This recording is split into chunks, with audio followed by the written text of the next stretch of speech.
In today's video, we get the Civic running for the first time in 10 years. Let's go ahead and get started.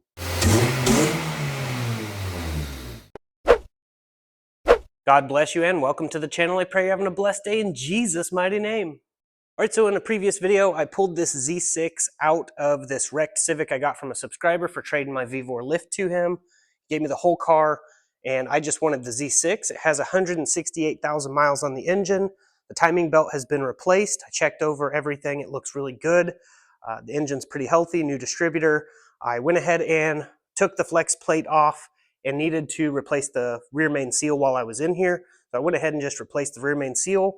I put my old flywheel and clutch back on. It's not a very good clutch and flywheel, but I need something to get me going for right now. I'm going to be putting a built engine in it that's at the machine shop right now, getting bored over. That'll have the lightweight flywheel and a brand new racing clutch and all of the good stuff. This is just going to get it going. So you can see everything in here is basically ready. We're just going to be dropping it straight in. I took the crank pulley off to give it a little extra clearance and the alternator off, alternator and bracket off, so that way it has more clearance as well. So we should just be able to go right down, scoot it over, bolt it all up, get it all bolted in with the mount. And someone did ask about this tuck harness, so I said I would explain it in this video. This is a $50 tuck harness, which will be linked in the description. This is the one I compared to Jackspania Racing's. Jackspania's is a little bit better quality than this one, but we're gonna see how good this one is and if it even works. I did have to make my own power wire. So the alternator charging wire just goes right from the fuse box and it'll run directly to the alternator. And then this power wire will run right to the starter. I had to make that since this harness didn't have provision for it, but I just had an old K-series harness laying around and I just took the alternator wire out of it. So my son Jonathan and I are going to get this Z6 bolted up to the engine hoist, get it lowered down in there without scratching the bay up, God willing. We'll have this thing fired up tonight. So I'm going to go ahead and do that. I really hope you all enjoy this video.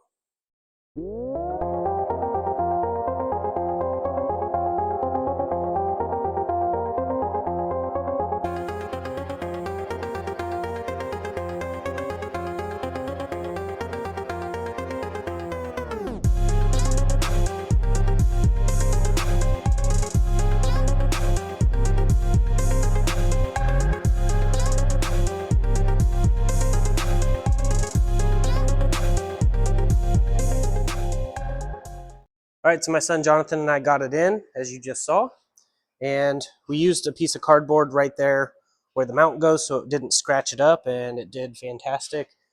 We usually just use like an old towel or something, but cardboard was laying around, so decided just to use that. As you can see, it's all in.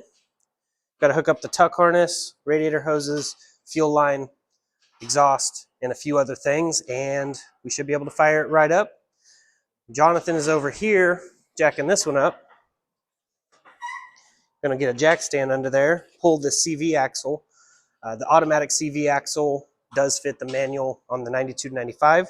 So we're just going to be pulling that axle and putting it in there because the other one, if you didn't already see, was broken. So we're just doing that till I order a brand new set for it. And this is my daughter Chloe. He's going to do that, get that taken apart, and I'm going to get the rest of that put together and should be able to manage, don't you think? Okay, well.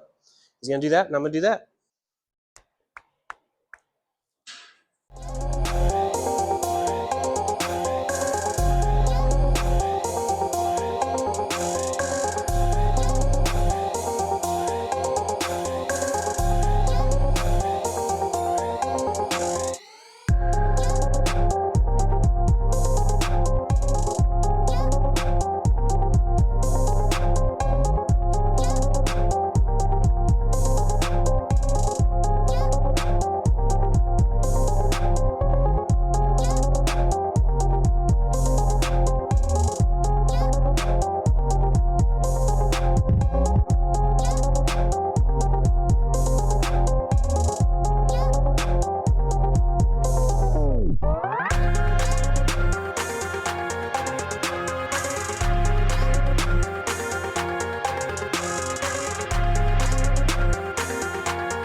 so we got that $50 tuck harness, ran into the ECU, stock P28, with the Jackspania Subharness connector.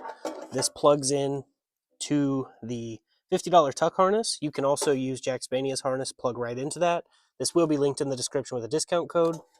Then it plugs into 2 of your factory OBD1 connectors. Then it runs over to the shock tower connectors, since they're tucked inside. That is the 2 that are at the shock tower. One is for starter signal, and the other is for distributor, tack, stuff like that. And then it runs over. So now we're going to go ahead and try to get this started. All right, I got everything connected. All the grounds are good. Coolant's topped off, engine oil's topped off. The wire tuck harness is ran in to the Jackspania sub harness. So we're going to go ahead and fire it up. I'm going to take my mic off because it distorts whenever there's loud noise. So I'm going to go ahead and fire this thing up.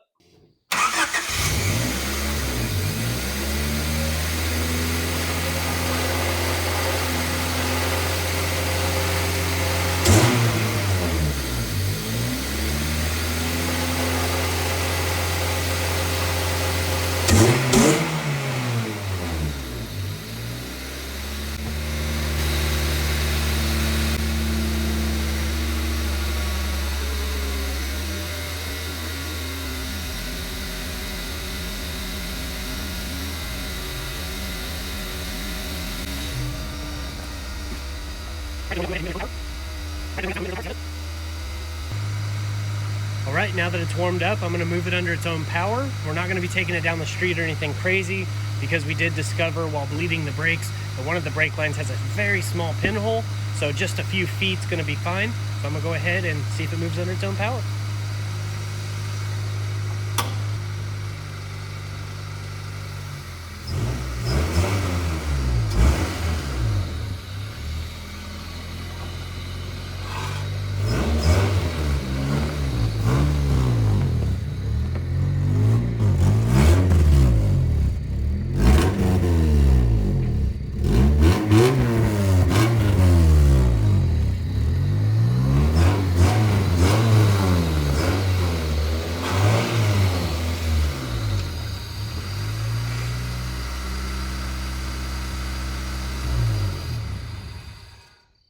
Praise God, there it is, running and moving under its own power. That is the farthest it's moved under its own power in 10 years.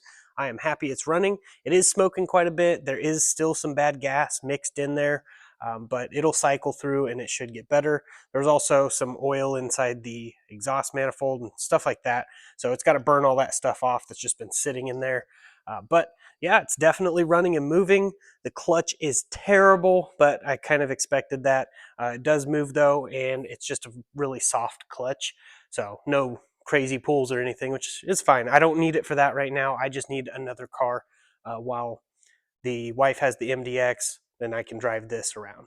So definitely going to have to teach my daughter on this burnt up clutch, not a good clutch. So she'll be learning how to drive stick on this car with that bad clutch before the built engine goes in and all of that. So as for the $50 tuck harness, seems to work really good.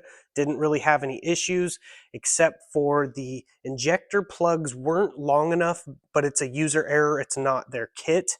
I didn't pull it far enough through the firewall, and I have it taped into the grommet all the way through and loomed. I'd have to remove the battery, move the fuse box, and undo the entire loom to pull that out some. So I just cut and extended, but I had to do that anyways because these injector clips are the factory ones. I wanted the factory ones on there for brown, red, blue, yellow, injector 1, 2, 3, and 4. So that way I don't have to have something that says cylinder 1, 2, 3, or 4.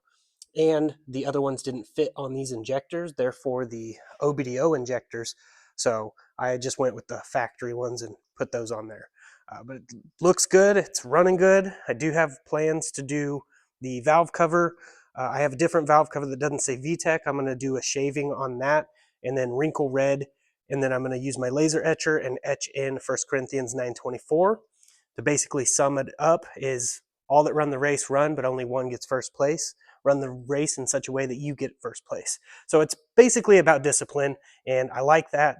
because you have to have discipline, especially when you have a lot of horsepower, which this is not a lot of horsepower, but when you have a lot of power, when I turbo and stuff like that, you're not going to be able to just beat on it all the time. You're going to have to have a little self-control and discipline. I am going to take it to the track, God willing, but it's definitely a big step in the right direction now that it's running. But yeah, I'm just happy that it's running now. Slow progress is better than no progress, but we do have more stuff in store, so definitely want to stay tuned. If you want to follow what's next on this, definitely click that subscribe button, turn the bell icon on to get notified of every upload. Feel free to browse the videos on the channel, but that's basically it for this video. I'm going to go ahead and roll my outro. I hope you all have a blessed day in Jesus' mighty name.